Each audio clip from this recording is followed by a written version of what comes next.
Item ಯಾವುದೇ ಇರಲಿ try ಮಾಡಿ ಆಚಿ ಚಿಕನ್ ಮಸಾಲಾ. ಕೊಡಗಿನಲ್ಲಿ ನಾಪತ್ತೆಯಾಗಿದ್ಲಲ್ಲ ಶರಣ್ಯ, ಆ ಹುಡುಗಿ ನಾಟಕವಾಡಿದ್ಲ ಅನ್ನೋ ಪ್ರಶ್ನೆ ಕಳೆದ 2-3 ದಿನದಿಂದ ಸೋಷಿಯಲ್ ಮೀಡಿಯಾದಲ್ಲಿ ಹರಿದಾಡ್ತಾ ಇದೆ. ದಾರಿ ತಪ್ಪಿದ್ದಾರೆ ಅಂತ ಶರಣ್ಯಗಾಗಿ ಸಿಬ್ಬಂದಿ ಹುಡುಕಾಡಿದ್ರು. 4 ದಿನ ಹಗಲು ರಾತ್ರಿ ಹುಡುಕಾಡಿದ್ರು ಅರಣ್ಯ ಇಲಾಖೆಯ ಸಿಬ್ಬಂದಿಗಳು. ಪೊಲೀಸರಿಗೆ ಅಲ್ಲಿನ ಸ್ಥಳೀಯರು ಕೂಡ ಸಾಥ್ ಕೊಟ್ರು. 4 ದಿನ ಆದ್ಮೇಲೆ ಕೇರಳದ ಯುವತಿ ಶರಣ್ಯ ಪತ್ತೆಯಾದ್ರು. ಬಟ್ ಈಗ ಅನುಮಾನ, ಪತ್ತೆಯಾದಾಗ ಶರಣ್ಯಳ ಮುಖಭಾವ, ಆಕೆಯ ಆಕ್ಟಿವ್ನೆಸ್, ಆಕೆಯ ಜೋಶ್, ಆಕೆಯ ಬಟ್ಟೆ ಇವೆಲ್ಲವೂ ಕೂಡ ಪ್ರಶ್ನೆಗಳನ್ನ ಮೂಡಿಸುವಂತೆ ಮಾಡಿದೆ. ಆತಂಕ ಹೆಚ್ಚು ಆಗ್ತಾ ಇದೆ. ಯಾಕಂದ್ರೆ ಅವರೇನು ಯಾವ್ದೋ ಮಾಲ್ ಅಲ್ಲಿ ಕಳೆದೋಗಿರ್ಲಿಲ್ಲ, ಅರಣ್ಯದಲ್ಲಿ ಕಳೆದೋಗಿದ್ರು, ಕಾಡಲ್ಲಿ ಕಳೆದೋಗಿದ್ರು. 4 ದಿನ ಅರ್ಧ ಲೀಟರ್ ನೀರ್ ಬಾಟ್ಲನ್ನ ಇಟ್ಕೊಂಡು ಜೀವನ ಮಾಡಿರುವಂತಹ ಪರಿಸ್ಥಿತಿ ಇದೆ. ಸಮಯ ಕಳೆದಿದ್ದಾರೆ. ಹೆಂಗಿದ್ದಾಗ ಮೈ ಒಂಚೂರು ತರ್ಚಿಲ್ಲ, ಬಿದ್ದಿಲ್ಲ, ಹೊಟ್ಟೆ ಹಸ್ದಿರುವ ಅಥವಾ ಬಳಲಿರುವ ಮುಖ ಕಾಣಿಸ್ತಾ ಇಲ್ಲ, ಇದು ಹೆಂಗ ಸಾಧ್ಯ ಅಂತ ಈಗ ಕೆಲವೊಬ್ರು ಸಂಶಯಗಳನ್ನ ವ್ಯಕ್ತಪಡಿಸ್ತಾ ಇದ್ದಾರೆ. ಹಾಗಾಗಿ ಇದರ ಹಿಂದೆ ಬೇರೆ ಏನಾದ್ರೂ ಹಿಡನ್ ಅಜೆಂಡಾ ಇರಬಹುದು, ಅದನ್ನ ಹುಡುಕುವ ಕೆಲಸಗಳಾಗಬೇಕು ಅಂತ. ಕೇವಲ ನೀರು ಕುಡದೆ ಕಾಲ ಕಳೆದಿದ್ರು ಅಂತ ಶರಣ್ಯ ಹೇಳಿದ್ದಾರೆ. ಅದು ಎಷ್ಟು, ಅರ್ಧ ಲೀಟರ್ ಬಾಟ್ಲಿ ತೋರಿಲ್ಲ, ಊಟ ತಿಂಡಿ ಇರ್ಲಿಲ್ಲ 4 ದಿನ. ಆಕೆಯ ನಡವಳಿಕೆ ಬಗ್ಗೆ ಈಗ ಹಲವರು ಸಂಶಯವನ್ನ ವ್ಯಕ್ತಪಡಿಸ್ತಾ ಇದ್ದಾರೆ. ಕೊಡಗಿನ ಪ್ರವಾಸೋದ್ಯಮಕ್ಕೆ ಕೆಟ್ಟ ಹೆಸರನ್ನ ತರುವ ಹುನ್ನಾರದ ಶಂಕೆ ಇದು ಅಂತ ಅವರು ನಾಪೋಕ್ಲು ಪೊಲೀಸ್ ಠಾಣೆಗೆ ದೂರು ಕೊಟ್ಟಿದ್ದಾರೆ. ಬಿಜೆಪಿಯ ನಾಯಕರುಗಳು ಈಗ ರಾಜಕೀಯ ಟಚ್ ಸಿಕ್ಕಿದೆ. ಇದಕ್ಕೆ ತರಾತುರಿಯಲ್ಲಿ ಆಕೆಯನ್ನ ಸಿಕ್ಕಿದ್ರು ಅಂತ ಇಲ್ಲಿ ಹೂವಿನ ಹಾರ ಹಾಕಿದ್ಯಾ ಅಂತ ಕೇಳ್ತೀರಿ, ಅಲ್ಲಿ ಕಳ್ಸಿದ್ಯಾಕೆ ಅಂತ ಕೇಳ್ತಾ ಇದ್ದಾರೆ ಜನ.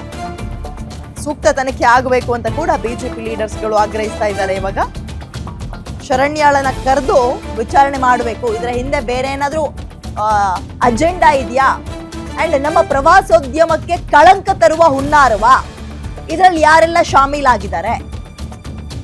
ನಾವು ತೀರಾ ಸೈಂಟಿಫಿಕ್ ಆಗಿ ಅಥವಾ ಟೆಕ್ನಿಕಲ್ ಆಗಿ ಎಲ್ಲದನ್ನು ಕೆತ್ಕೋದ್ ಬೇಡ. ಸಾಮಾನ್ಯ ಬೇಸಿಕ್ ಪ್ರಶ್ನೆಯಪ್ಪ. 4 ದಿನ ಆಯ್ತು, ಯಾರಾದ್ರೂ 4 ದಿನ ಕಾಡಲ್ಲೂ ಬೇಡ ಮನೆಯಲ್ಲೇ ಊಟ ತಿಂಡಿ ಬಿಟ್ಟಿರ್ಲಿ, ಮುಖ ಹೆಂಗಾಗಿರುತ್ತೆ? ಬಳಲಿ ಬೆಂಡಾಗೋಗಿರ್ತಾರೆ, ನಿಂತ್ಕೊಳ್ತೀವ ಸತ್ತಿರ್ತೀವ ಗೊತ್ತಾಗಲ್ಲ, ನಿತ್ರಾಣರಾಗ್ಬಿಟ್ಟಿರ್ತಾರೆ, ಕಣ್ಣೆಲ್ಲ ಒಳಗೋಗಿರುತ್ತೆ, ಕೈಕಾಲ ನಡುಕ್ತಾ ಇರುತ್ತೆ. ಅರ್ಧ ಲೀಟ್ರ್ ಬಾಟ್ಲಿ ಇಟ್ಕೊಂಡು 4 ದಿನ ಕಳೆಯೋದು ಅಂದ್ರೆ ಹುಡುಗಾಟನ? ಇದನ್ನ ನಾನು ಹೇಳ್ತಾ ಇರೋದಲ್ಲ. ಈ ರೀತಿಯ ಅನುಮಾನಗಳು, ಸಾಮಾನ್ಯ ಪ್ರಶ್ನೆಗಳು ಈಗ ಕೆಲವರಿಗೆ ಕಾಡ್ತಾ ಇದೆ. ಮತ್ತಷ್ಟು ಮಾಹಿತಿ ನನ್ನ ಕಲ್ಲಿಗ ಸುರೇಶ್ ನೀಡ್ತಾ ಹೋಗ್ತಾರೆ. Good morning Suresh.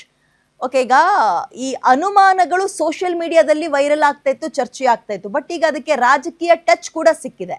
ಮುಂದಕ್ಕೆ ಏನ್ ಅನುಮಾನಗಳನ್ನ ಅಥವಾ ಹೇಗೆ ತಗೊಂಡು ಹೋಗ್ಬೋದು ಪೊಲಿಟಿಕಲ್ ಟಚ್ ಸಿಕ್ಕಿದ ನಂತರ ಸುರೇಶ್? ಅದು ದಿವ್ಯಾ, ಯಾಕಂದ್ರೆ ಈ ಶರಣ್ಯ ಕೇಸ್ ಸಾಕಷ್ಟು ಅನುಮಾನಕ್ಕೆ ಕಾರಣ ಆಗಿದೆ.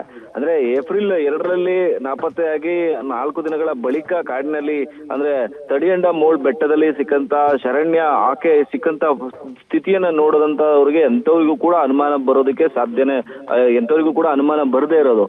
ಹೀಗಾಗಿ ಬಿಜೆಪಿಯ ಮಂಡಲ ಗ್ರಾಮಾಂತರ ಪ್ರಧಾನ ಕಾರ್ಯದರ್ಶಿ ಆದಂತಹ ಪೊಕ್ಕಳಂಡ್ರ ಧನೋಜ್ ಅವರು ಕೂಡ ಈಗ ನಾಪೋಕ್ಲು ಪೊಲೀಸ್ ಠಾಣೆಗೆ ದೂರನ್ನ ಕೊಟ್ಟಿದ್ದಾರೆ. ಅನುಮಾನ ಮೂಡಿಸ್ತಾ ಇದೆ ನಮಗೆ ಶರಣ್ಯ ಅವರ ನಡೆ. ಆಕೆ ಅರ್ಧ ಲೀಟರ್ ಬಾಟ್ಲನ್ನ ಇಟ್ಕೊಂಡು ದಿನನಿತ್ಯ ಅಂದ್ರೆ 4 ದಿನಗಳ ಕಾಲ ಕಾಡಿನಲ್ಲಿ ಕಳೆದಿದ್ದು ಹೇಗೆ ಅನ್ನೋ ಒಂದು ಪ್ರಶ್ನೆಯನ್ನ ಎತ್ತಿದ್ದಾರೆ. ಜೊತೆಗೆ ಸಾಮಾಜಿಕ ಜಾಲತಾಣದಲ್ಲೂ ಕೂಡ ಶರಣ್ಯ ಅವರ ನಡೆ ನಿಜಕ್ಕೂ ಕೂಡ ಅನುಮಾನವನ್ನ ಹುಟ್ಟಿಸಿದೆ. ಹೀಗಾಗಿ ಪೊಲೀಸ್ ತನಿಖೆ ಆಗ್ಲೇಬೇಕು ಅಂತೇಳಿ ಬಿಜೆಪಿ ನಾಯಕರು ಪಟ್ಟನ್ನ ಹಿಡಿದಿದ್ದಾರೆ. ಏಪ್ರಿಲ್ ಫೂಲ್ ಅನ್ನು ಮಾಡಿದ್ರ ಶರಣ್ಯ ಅನ್ನೋ ಒಂದು ಮನ ಕೂಡ ಕಾಡ್ತಾ ಇದೆ. ಯಾಕಂದ್ರೆ ಶರಣ್ಯ ಅವರು 4 ದಿನಗಳ ಕಾಲ ತಡಿಯಂಡ ಮೋಳ್ ಬೆಟ್ಟದಲ್ಲಿ ಏನು ಅಜ್ಞಾತ ಸ್ಥಳದಲ್ಲಿ ಉಳ್ಕೊಂಡಿದ್ರು. ಬೆಟ್ಟದ ತಪ್ಪಲಿನಲ್ಲಿ ಇರ್ತಕ್ಕಂತಹ ಏನು ಜನ, ಸ್ಥಳೀಯ ಜನರು ಕೂಡ ಪತ್ತೆ ಹಚ್ಚಿದ್ರು. ಲಕ್ಷಾಂತರ ರೂಪಾಯಿ ವ್ಯಯಿಸಿದೆ. ಜೊತೆಗೆ ಇಲ್ಲಿ ಅರಣ್ಯ ಇಲಾಖೆ, ಪೊಲೀಸ್ ಇಲಾಖೆ ಜಂಟಿ ಕಾರ್ಯಾಚರಣೆಯನ್ನ ನಮ್ಮ ತೆರಿಗೆ ಹಣದಲ್ಲಿ ಮಾಡಿದೆ. ಹೀಗಾಗಿ ನಿಜಕ್ಕೂ ಅಲ್ಲಿ ಆಗಿದ್ದೇನೋ, ಬದುಕಿದ್ದು ಹೇಗೆ, ಆಕೆ ನಿಜಕ್ಕೂ ಕೂಡ ಎಲ್ಲರನ್ನೂ ಕೂಡ ದಿಕ್ತಪ್ಪಿಸುವಂತ ಪ್ಲಾನ್ ಅನ್ನ ಮಾಡಿದ್ರ, ಎಲ್ಲಾ ವಿಚಾರವನ್ನ ಕೂಡ ಬಯಲಿಗೆ ಇಳಿಬೇಕು ಅಂದ್ರೆ ನೀವು ತನಿಖೆಯನ್ನ ಮಾಡ್ಲೇಬೇಕು ಅಂತೇಳಿ ನಾಪೋಕ್ಲು ಪೊಲೀಸ್ ಠಾಣೆಗೆ ದೂರನ್ನ ಕೊಟ್ಟಿದ್ದಾರೆ. ದೂರನ್ನ ಆಧರಿಸಿ ಮೇಲಧಿಕಾರಿಗಳ ಬಗ್ಗೆ ಜೊತೆಗೆ ಚರ್ಚಿಸಿ ಈ ದೂರಿಗೆ ಸಂಬಂಧಪಟ್ಟಂತೆ ತನಿಖೆಯನ್ನ ಮಾಡೋದಾಗಿ ಠಾಣಾಧಿಕಾರಿ ರಾಘವೇಂದ್ರ ಅವರು ಕೂಡ ಏನು ಪ್ರತಿ ಹೇಳಿಕೆಯನ್ನ ಕೂಡ ಕೊಟ್ಟಿದ್ದಾರೆ. ಹೀಗಾಗಿ ಈ ಒಂದು ಪ್ರಕರಣ ತನಿಖೆ ಆಗ್ಲೇಬೇಕು ಅನ್ನೋ ಒಂದು ಒತ್ತಾಯ ಬಿಜೆಪಿ ನಾಯಕರದ್ದು. ದಿವ್ಯಾ, ಓಕೆ, ಥ್ಯಾಂಕ್ ಯು ಡೀಟೇಲ್ಸ್ಗೆ ಸುರೇಶ್.